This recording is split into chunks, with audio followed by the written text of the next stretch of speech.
Let me see. Once I see it here.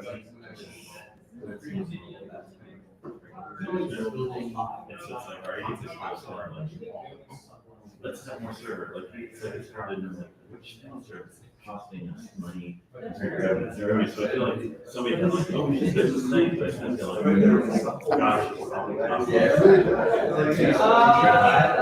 probably There we go. Nice. Nice. All right. But the SaaS option is pretty cheap. If you guys need, ready? Yes, we're ready. Cool. Hey guys, thank you so much everybody for coming. I'm really happy that folks showed up. First of all, thank you so much, Sanity, for hosting us again. Pizza's amazing. Everything is amazing. Thank you very much. Really appreciate it. We have two really cool speakers today. First, Henri will talk basically his second chapter of his talk from the Remix Conf, another fistful of data, I think. And then Knut will talk about the return of the comment section. So Henri, you first. Thanks so much.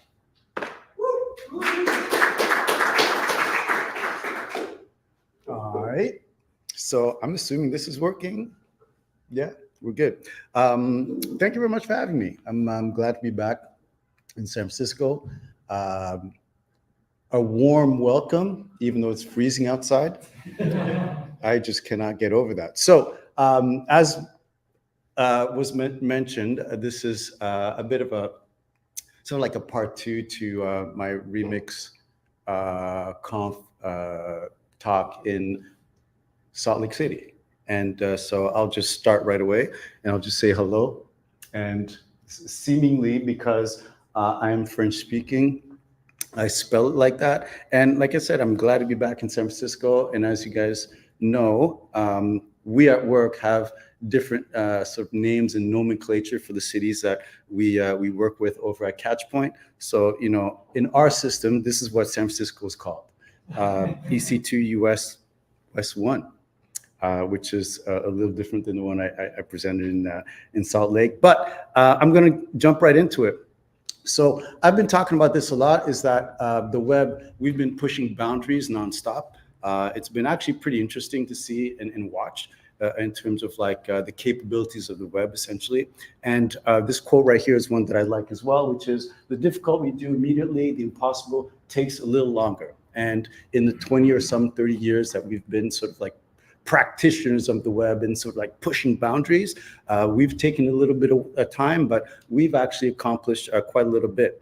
And as everyone knows, I travel, so I did buy my ticket online, and I think some of the capabilities of the web have manifested in situations like that, being able to buy a pretty expensive ticket, thank you Delta, online. I actually filled my Clipper card. Yes, I have a Clipper card, and I did that online. I don't know why it takes 24 hours to fill. Like, what is that all about? You know, like apparently we haven't been working hard enough. And I am a bit of a runner, so I've been buying some Adidas online, and there's a sale that's still going on, and I'm going to take advantage of it. And I'm actually going to pay for another jacket because I'm freezing, you know. But I'm not going to do it online. But the one thing I'd love to see is if we could actually use the internet to change the weather, because we could use that very much here today and yesterday and potentially tomorrow. So I'm going to talk about data. I'm going to talk about the things that we discover online. I'm going to introduce myself in a hot minute. So this presentation is called A Fistful of More Data. And I'm going to look at some more details about the stuff that we've discovered online, the stuff that I didn't actually have in Salt Lake City with me. So as some of you know, a few of you, my name's Henri. You can find me on all socials at Henri Helvetica, even Mastodon. And I work at this amazing company called Catchpoint, where we do a lot of monitoring ultimately. And we also have this great tool called Web Page Test, where I do spend an inordinate amount of time working it. Anyone have used Web Page Test here before? A few of you, awesome. Cadillac of performance testing, I like to say. And I'm from the greatest city on the planet. I keep saying that, which is Toronto. And As I mentioned as well, I do a little bit of running, but I share the journeys on social using the hashtag #DevsWhoRun, specifically Twitter. So how did we get here? Well, it really started on this date. For you Unix nerds, it's 1995. And in 95, we had this thing called the RFC 1866, which introduced the image tag, which actually also introduced HTML 2.0. But introducing the image tag was a big deal. I talked about experimentation. When the image tag was introduced, they felt that that would actually push the web forward because it would force people to want to put images online. So that was very consequential. But also, I talked about this in Salt Lake City. In 95, we had the 10 days in May. Is anyone familiar with that moment in history? Well, JavaScript was created in 10 days in the month of May. And in fact, Salt Lake City, when I presented, it was like smack dab in the middle of the 10 days, which was actually pretty cool. In fact, let me see, what's today's date? 4th, whatever. So about like 9 days ago, in 95, Brendan, I presented what was the sort of like first version of JavaScript. Anyhow, let's get back to it. So we really got going here with a little bit of HTML. I mean, that's how the web really started. And then we started to add things like JavaScript, things like CSS, which actually came, I think, in 96, if I'm not mistaken. And ultimately, we started to add a lot of images online. And I think that was very important because, again, I think adding images was very consequential to the web. It helped it grow. And then this thing called Mocha came about. Mocha was the original name of JavaScript. So ultimately, we did add JavaScript to the equation, and we started to add a lot more JavaScript ultimately, because again, we wanted that interactivity that brought us here, you know, that flew me in town, that is, you know, putting a jacket on my back, you know, so I can swipe the card, well, proverbial swipe on the internet. So let's look at some data about what's happening on the net right now, because again, you know, I hit these conference stops and meetups and whatnot, and, you know, I like to talk to people about what we see from web page tests, like what we see on the net, what we see developers sort of like sending down the wire. And I think it's always a very compelling argument as to like what we need to do and where we can improve. So a lot of the stuff that I talk about is about being on mobile, because society is there, the data showing us that society is there. And so a lot of the data that I'm going to show today, talk about today, is really about being on mobile. Because in November 2016 is when that sort of like 50% split +1 happened. And we're not going back. You know, if you're not looking at the web in terms of like a mobile proposition, you're not looking at the data, you know. So specifically, we know that 63% of the traffic right now is on mobile. Now, I'll be sharing data from mostly from this thing called the HP archive, but some of it's also going to come from this thing called the RUM archive, which is from Akamai. Great people, and that's why you might see a little palm tree. That's their logo for the RUM archive. But also, 67% of sites have more mobile traffic than desktop. And again, reinforcing the idea that we are in the sort of like mobile environment. Some more data. The top million through 1,000 sites are getting mobile traffic at the rate of 82 through about 89%. And again, reinforcing the idea that this is a mobile story. Now, the one thing that I like to remind people, there are 2 mobile users on the planet, all right? iPhone users and QAnon. Okay, like that's it. I mean, it's true, you know. But all jokes aside, the split, according to Akamai, what they see on their networks is 41% iPhone and 59% Android. And I'm going to stop and talk about the Android for a hot minute, because you may have heard this narrative like, oh, you know, Androids aren't as powerful, and they don't handle some of the resources as well as the iPhones do. And that's absolutely correct. Now, who has heard of this thing called the device year class? This is a library that Facebook had, and I'm not sure if they're still using it, but at one point this was a big deal for them because it's a library that analyzes an Android device specification and calculates which year the device would be considered high-end. What was happening?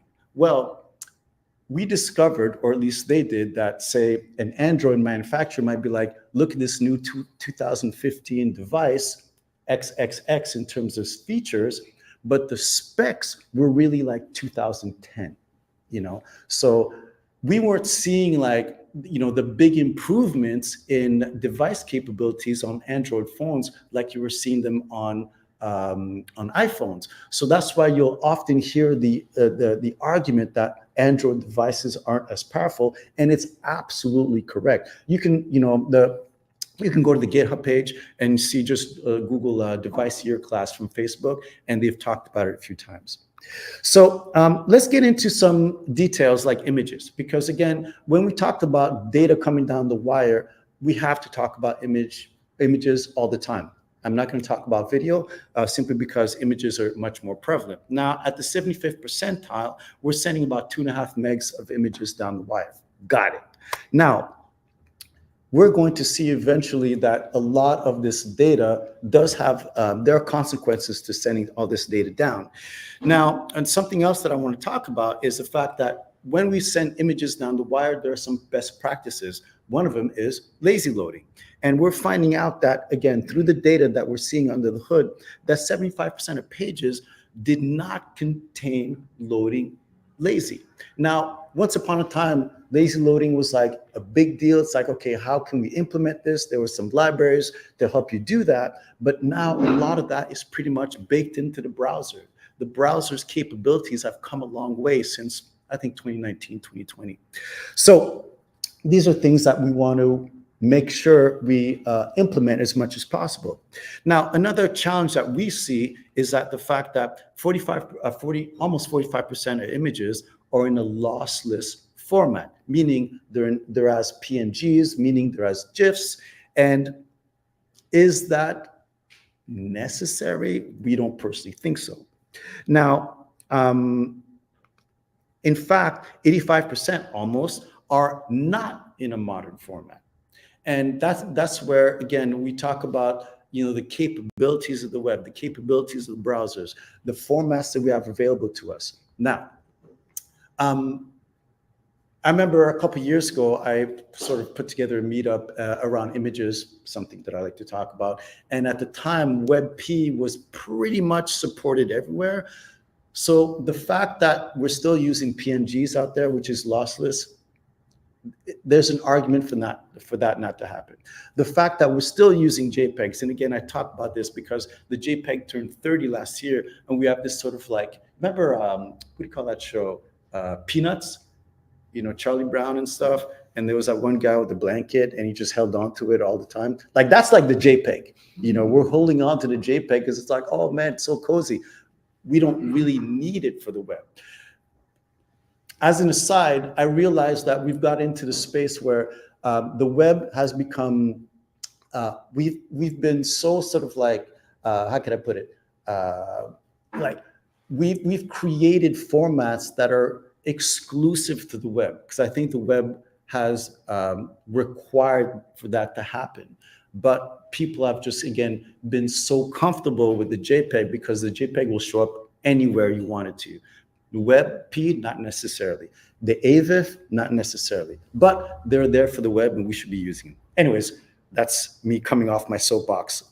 So let's talk about things like Core Web Vitals very quickly, because again, this is a way for us to sort of gauge the health of a site, the sort of user experience associated with a site. Now, some of you might be familiar with the largest contentful page, the LCP. The LCP, for the most part, is like 70% images, all right? That's the split. It's actually 72, 28 images text. which means that we have opportunities to make any kind of improvements around the LCP. So we found out that we're still sending a lot of lossless formats down the wire. So we could potentially be looking at 61% of lossless formats as an LCP. Again, these are things that you want to look at and be like, hey, should I be sending this ping as an LCP? I don't think so, right? Well, at least I don't. And your users probably don't either. So these are things, again, that we see coming down the wire. Now, another challenge with the LCP is the fact that for the most part, 42% are getting a poor or a bad grading. What does that mean? Well, it means that the LCP is loading in 2.5 seconds or longer, all right? I'm gonna look in some data a little further along, but you may have sort of come across this one data point that some user experience, SEO, and performance people have talked about quite often, is that you have this sort of 3-second threshold. After that, your users could go either way. It could be like south or it could be like sort of south, all right? So we wanna make sure that the user experience, at least within 3 seconds, you're providing something, right? And we're gonna talk about that in a hot minute. Now, it's impossible to talk about the web without JavaScript, Mocha, LiveScript, ECMAScript, whatever you want to call it. So we're going to look at some data right now. The one thing about JavaScript is we know that 1 kilobyte of JS is not 1 kilobyte of image data, you know, because that 1 kilobyte of JS has like a whole heap of issues that could come along with it. Just like $5 Canadian is not $5 US. Unfortunately, because I really get kicked in the butt about that. Either way, the fact is the JavaScript can hammer your main thread, all right? It'll mess up your key metrics, and ultimately it can mess up your user experience. Now, something that Google has been desperately trying to manage is, you know, the JavaScript's execution and everything that comes with it. So things like total blocking time and whatnot, and even the fact that some of their metrics, after a couple of years, they realized they weren't really up to snuff. So a couple of weeks ago, they basically announced what we knew was going to happen. So there's this one a metric called FID, first input delay, that they felt was not very representative of how to sort of like gauge JavaScript user experience when it's being executed. So they're really bringing INP, which is interaction to next pane, to the fore, and they're going to sunset FID. Now, that's not going to happen for like officially until next year, because they want developers to really get accustomed to INP and really start to make the necessary changes, because you're going to see some Core Web Vitals, quote unquote, scores really start to dip, because you'll be able to read about it. But the bottom line is this: there is a direct correlation with the amount of JavaScript you're sending down the wire to how bad the INP becomes. So the INP is kind of like a timing score, so that's why it's going to rise. And your total blocking time is also going to rise as you send more JavaScript down the wire. Here's some examples. Again, this is a snapshot of what we're seeing on the web. So at the 75th percentile, 860 kilobytes of JavaScript. Okay, got it. At the 75th percentile, we already have a mediocre grade for the INP. Like right out the gate, it's mediocre, because anything good is going to be 199 milliseconds or quicker. And at the 75th percentile, we are seeing 3.5 seconds of total blocking time on the thread. Okay, so again, we're talking about 3.5 seconds of areas of like inactivity. Like your users are like, I want to buy, like I want to get a pro plan on Sanity, and I can't. I don't know, you know. At P90, we're sending 1,300 kilobytes of JavaScript. The INP is 60% higher, and the TBT is going to be 78% higher as well. So again, consequences of sending too much data down the wire. Long tasks are 2.5 to 3.5 times worse, so longer when you're sending that kind of data down the wire. Now, I want to look at very quickly some page load times from certain countries, and this is coming from Akamai. So this is RUM data. This is what they're seeing on their networks. So in the fabled US of A, 4 seconds of page load times. You might be like, okay, whatever, but we're going to talk about that. The UK, I'm going through the G7 countries, by the way. The UK, almost 6 seconds. France, 5 seconds. I was looking for you. You know, Japan, 4.5 seconds. Canada, 3.6 seconds, 3.7. Italy, 4.5 seconds. And Germany, I don't know what's going on over there, 3.6 seconds. Now, a lot of people like to reference like, oh, what's going on in India as like a test market for like challenges. Well, at 75th percentile, they're looking at almost 10 seconds.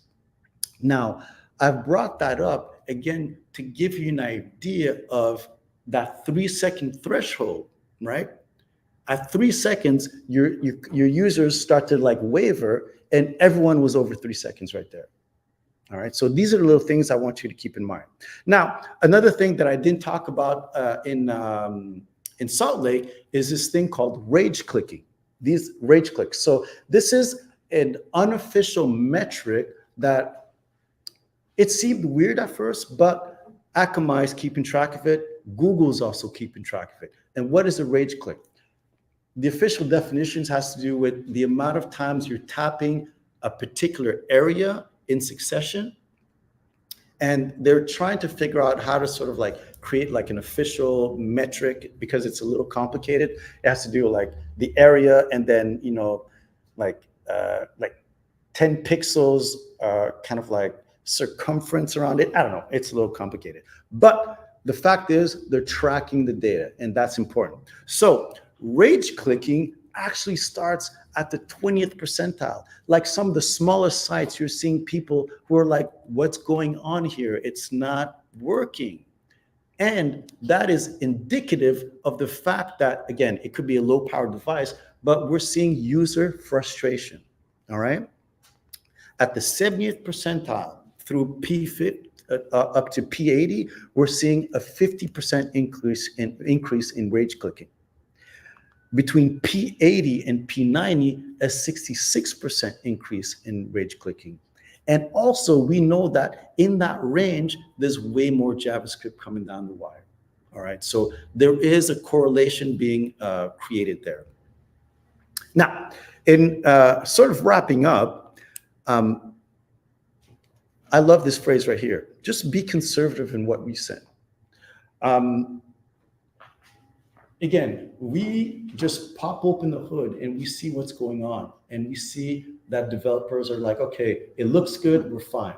But meanwhile, the images are too large or just too much data coming down the wire. And we're trying to basically expose that so that people are a bit more conscious of what's happening with their with deployments. Now, I'm gonna end it with this little tidbit right here. And I talk about this because I travel quite a bit, you know, whether for pleasure or more pleasure, but obviously for work as well. And these are actual screenshots of me traveling, all right? Because, you know, sometimes you're entering a new country and you get this little, hey, just a reminder, you're entering this new country and here's what your new plan is gonna be, you know? So, again, real screenshots. On the left, I was on my way to Amsterdam from the UK, and I was on the, what do you call that train again? Eurostar. And I was like, oh, this is so awesome. I'm doing 290 kilometers an hour. It never felt so much of it.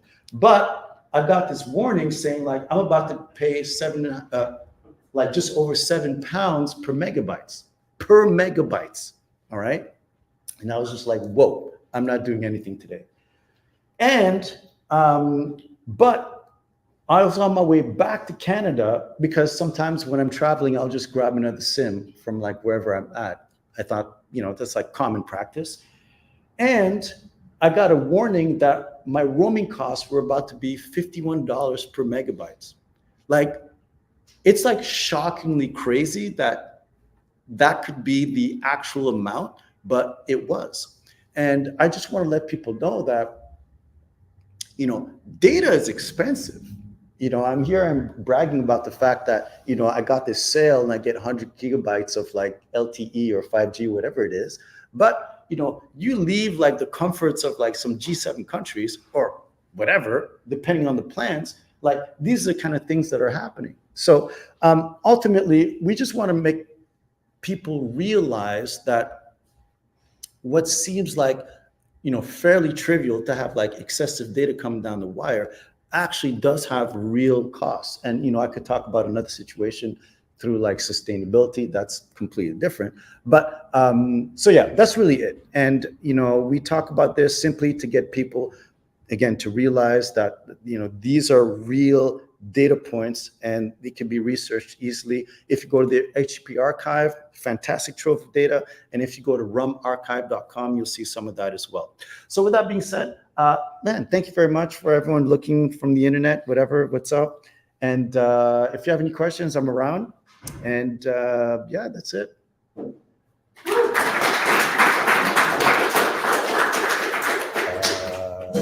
Yeah, that was like 27 minutes. Sorry I went that long. Okay. So how's this work?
Oops. There we go. All right. Yeah, thanks for an awesome talk and kind of like a necessary, very nice slap on the wrist. It's easy to forget that things cost stuff when you can like play around with these new cool shiny dev tools toys. But yeah. So this meetup was kind of like organized almost, I would say, in honor of Henri being here and being able to talk to us. So I like got a DM on first day, like, hey, we want to do a meetup in less than a week. And I was like, yeah, let's do it. And then, oh, I should probably have a talk or something. And then I had to scramble a bit. And it's funny because I used to run like a DevRel team at Sanity, where we are now. And I was like a manager. So for 2 years, I've been like a manager. And what that means is that you are primarily in meetings and you are kind of like trying to help people to do their job. And you're not doing a lot of this stuff, even though that's why I'm kind of like ended up here, is because I did a lot of that stuff back in the day, and then I didn't for a while. And StreamYard keeps taking my focus for some reason. Anyways, so recently I've like just gotten back to being like a content creator for Sanity and like getting into the weeds of coding again, and has been interesting. I kind of like became a manager right when before TypeScript really like took off. So now I'm kind of like learning all of that stuff. I have kind of like keep track of stuff. Like I'm getting into the thing again. There's a point coming down somewhere. So what I wanted to kind of talk about today is kind of pretty simple stuff coding wise, but it is kind of like interesting to go and look at the basics a bit and how things work and think about that. So that is what I'm going to do, and hopefully not use that much time because we are here to have interesting conversations as well. But yeah, obligatory introduction. I'm Knut. I'm a principal developer marketing manager at Sanity. Sanity is something we call a composable content cloud, and that's like fancy for headless CMS or CMS, a system where you can manage content. Content is pretty prevalent on the web. It tends to be on the web in some shape or form. But the reason we are kind of like calling it a composable content cloud is we want to express that, hey, this is kind of like a newer, hopefully better way to think and work with it. That isn't like what you know from WordPress or something. It's kind of like it's designed and built to play well with all of the other cool tech that we are using. And the ethos of this is that you should be able to do with content as with other types of data. So what we basically build is like a database for content. We call it Content Lake. It is like a JSON document store. And then we can do all sorts of queries into it. And then around there, this we have like image asset pipelines. So if you have like a PNG, you should be able to just ask our content pipeline to give you a WebP instead, as Henri talked about. So a lot of those things that makes it nice to build web applications without having to be awake at night and worry about if your CMS is running and so on. So what I wanted to talk about today is Remix. And I suspect you all kind of know what Remix is. And I wanted to talk about how Remix and Sanity can play together and how surprisingly easy it is to do simple stuff that's useful. But yeah, so what I did is I set up like I bootstrapped a project. So if you want to try this out, you can go to something called sanity.io/templates. And there we have like this, we call it clean templates. So it's like just like minimally what you need to hook these things together without all of this code that you like usually would probably delete. So I set up this template. It gives you 2 folders with the Remix app and what we call the studio, which is kind of like the editorial interface, the CMS if you want. And then you can run a command line and you're like, you have started. And it is set up like a very simple blog thingy because that's a known pattern. Yeah. So what you're looking at here is something this is a configuration file for what's going to be the CMS interface. So under the hood here, this is kind of like a React app. This is one of those evil single page applications. And it can be that because it's not meant to be distributed on the web for everyone. It's like a tool to work in with content. So it's a pretty good use case for a spa for once. And what you do is to give it something called a schema. And a schema in the Sanity world, it looks like this. It is a JavaScript object. We have some functions here that's just kind of like TypeScript helpers to keep it like give you autocomplete and stuff. But it's like simple JavaScript objects that describes the fields of a document type. And when you do this, and run kind of like the developer server for the studio, you end up with interface. It's pretty annoying that it does that. Let's see. It looks like this. So a place where you can create documents and work with content. And this looks pretty much as we're probably used to from other CMSs. It's fields. These fields are real time. So if you type into them, it will send patches to Content Lake and sync that back. So it means that we have like Google Docs functionality and so on. And what it actually does is just to patch a JavaScript or a JSON document. And this is like the data you are getting out in your application. And even the rich text that you have here, or the block content, will be translated into JSON data that looks like this. Because we also want, like, we don't want there to be any HTML in the backend, because it's not fun to put HTML into things over the wire unless you have special interests. And what I wanted to do, because I read in the documentation that like Remix has like actions and stuff, I wanted to go give this simple blog thing a comment section, because it's a pretty good idea to put comment sections on the web to like foster a great discussion and so on. What can go wrong, right?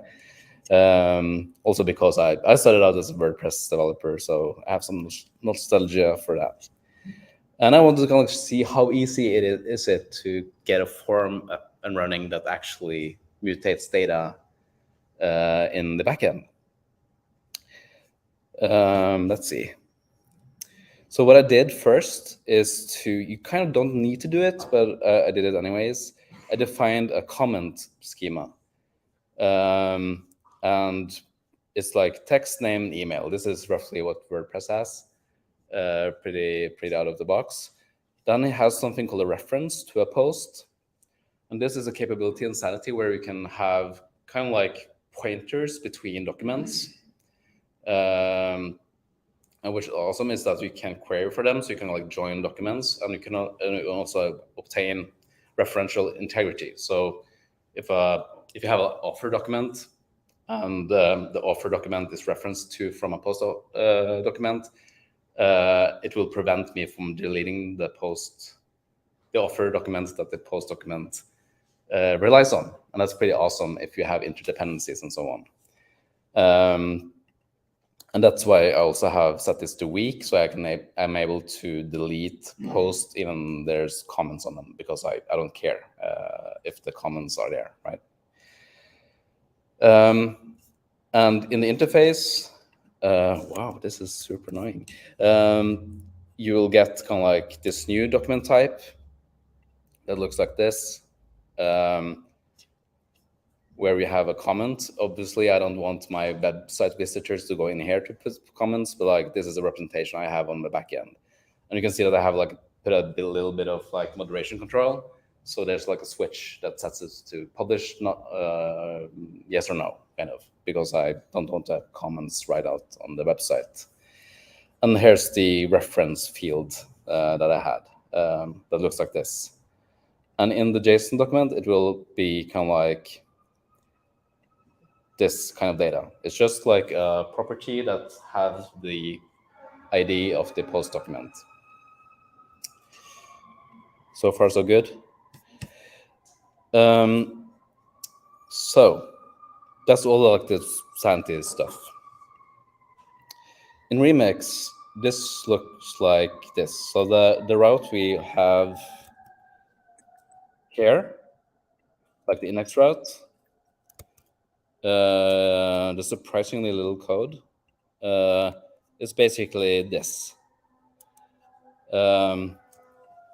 As you probably know, there's like a loader that runs a fetch and returns the post data, and then you just map it out in some components. These are pretty like stock components, and that's it. Super easy. The posts function looks like this. So we have like an SDK that connects to the Sanity project, and then you are able to run something called grok queries.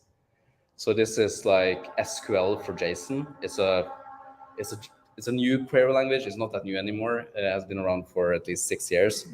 But it lets you kind of like take a collection of JSON documents. It doesn't care about your schema or anything, and just filter those documents down based on some logic that you put in these brackets. So the way to read this is the star means take the whole collection of documents. Bracket is like filter them down if the type matches post and if the slug.current field is defined. And then take those documents and order them after the created at field. This is pretty simple query, but you can like do a lot of, excuse my French, weird shit with this. Question. Yeah. What if you like GraphQL instead? Yeah, so the question was like, what if you like GraphQL instead? If you like GraphQL instead, you can also use GraphQL. We provide like GraphQL APIs. Interestingly, what our GraphQL APIs does is to translate your GraphQL queries into Grok. So that's why it makes sense to kind of compare it to SQL. It's more like a lower level query language. That's not beholden to a specific schema. It's just beholden to whatever data you have, which makes it pretty flexible. So basic fetching, not super exciting, probably. What happens when you go into a post route is pretty much the same. There's like a loader, get post, it takes a param, and then returns the post and put it into template, right? And that looks like this. Same filtering. Here I use a param to kind of like query by a slug. Then I, for convenience sake, turn this into, I just pick out the first and only item in the array, so it gets an object. And then I have something like this. And this is a projection. So it's pretty similar to GraphQL where you can pick the fields. But this is where you can describe the shape of the data you want back. And it can be any shape. What you see here is that 3 dots means just give me all the fields. If I want to be more conservative and not pass like all the data down the line, I can start defining like, give me the title, the created at field, and so on. But I'm lazy, so I just did this. This is like prototyping, right? In addition to this, I can do joins. So we had like the comments document that has a reference to post. What I can do here is to make another kind of query and say, give me all the comments kind of like documents, but only pick those who has the current post and scope ID in their post ref field, and they are set to be published. And then order those after the created that. And that's it. Kind of. So you can kind of like do interesting joins and stuff here. All right, so that gives us basic blog in Remix, not that many lines of code, pretty awesome. And then I wanted to kind of like do the comments thing. And it gets a bit more complicated, but not really. And I did a bit extra that I didn't have to. But this is where I think Remix is pretty sweet because they have 2 things. They have like, you can use basic HTML form and just use this like magic function action to get the data on the route. So what I did was first to make a component, comment form. Like, by the way, you probably see, oh, there's a ton, like, I don't do like the SFR check thing and like this bunch of security issues, blah, blah, blah, and so on. That's for later. But yeah, but what we have here is like a good old form. Remix has like a form component that does a bit of things, but you could easily do this. it makes a post call to the route when you submit it, and then you just set the fields. I have no error validation handling, don't need it, and that's it. And when the user submits his form, it goes to this route, and Remix handles the action that comes in, and then I can kind of like pick out the data that comes with that action. And I'm not sure if this is okay, but it looks neat. I feel pretty clever, but it works. And then I can take the comment data, and then I can give it to a function that mutates the data in Sanity, and that looks like this.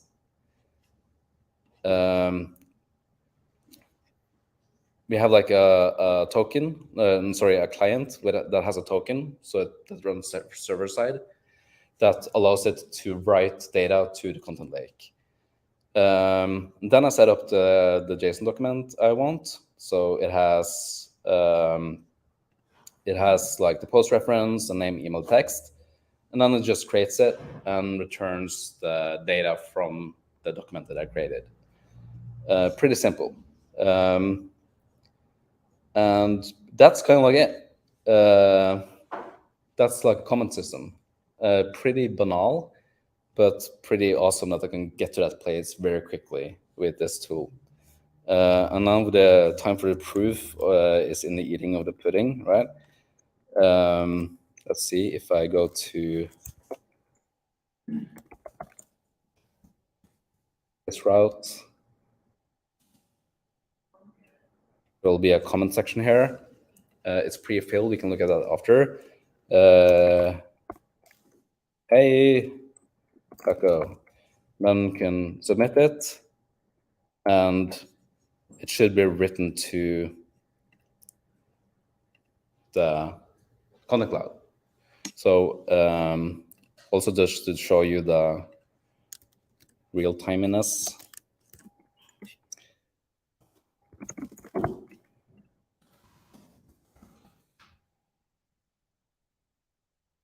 It's pretty cool. So yeah, that's kind of like the demo. Super banal, but again, it's interesting to see how easy things can get. And then just because I got to get carried away, I was like I know that I'm me. I'm logged into the Sanity project. It would be nice if my blog knew that I was me and just did a bunch of work for me and put my name and stuff in, and also get that just published directly, so I don't have to go into the studio and push the thing. So then I chose to send a bit of JavaScript down the line. I'm sorry, but so I just set up like a simple check client side that checks if there's a authentication cookie to my Sanity project URL, which looks like this. So it includes the authentication cookie and then makes a call to the user's endpoint for my project, and then returns the user information. And that allows me to kind of get that user data and then pass it down to the comment form, and then just pre-fill default value. And also this is not bulletproof. It kind of allows anyone to just publish if they care to look at my source code. But just an example, we can also do a server-side check for that, right? But yeah, and it was pretty cool that it was easy to do in a headless environment. I don't need to it's table stakes and other WordPress and so on, but it's pretty easy to set up. And yeah, I think that's mostly it. That's how far I came since first day, and other tasks. But yeah, questions? Was it kind of I know it was a bit kind of maybe simple, but did it make sense? Yes. Yeah, that's good. That's what I was hoping for. Yeah. Another question. You mentioned this cookie stuff. You're doing it on the client. Is there any reason why you didn't do the cookie stuff on the server? Mostly laziness, or because I didn't have to. But yeah, I could have done that as well. But yeah. Another thing like that could allow you to do is to kind of like enable edit links. So like add a link to the post front end to take you to the post in the studio, for example, and so on. But yeah. Also, do you know this pattern? You were just talking about Yeah. Why did you have to do that? It's not wrong. Yeah, I don't know. So like this is a bit into the remix TypeScript weeds, but like I'm learning TypeScript, and what I mean, I'm learning to type stuff, I guess.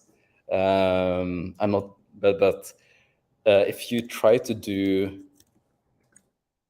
this, I think I turned off the TypeScript linting thing. Can you zoom in one more time? I need glasses. Can you zoom in more? Oh yeah. So there's something about use loader data and typing it that isn't working out of the box with Remix. How could they, right? But so if you do this, if you don't type it, you get like a lot of problems. And I'm like, okay, I know the data shape, so I just cast it to the post, right? That doesn't work either. So you have to kind of like do a roundabout. It is neat that you can do that with TypeScript, I guess. But so you first have to cast it to unknown, and then you can cast it to the thing you want. And I suspect I will probably fix this because it seems kind of like this is a hook that are used a lot, I suspect. So yeah. It's not specific to that hook. It's a JSON thing. I've seen this. It's a JSON thing. So is it because you get kind of like JSON, or it's things you get? Okay. Yeah, interesting. But yeah, but Maybe it's because it can't grow. I don't know.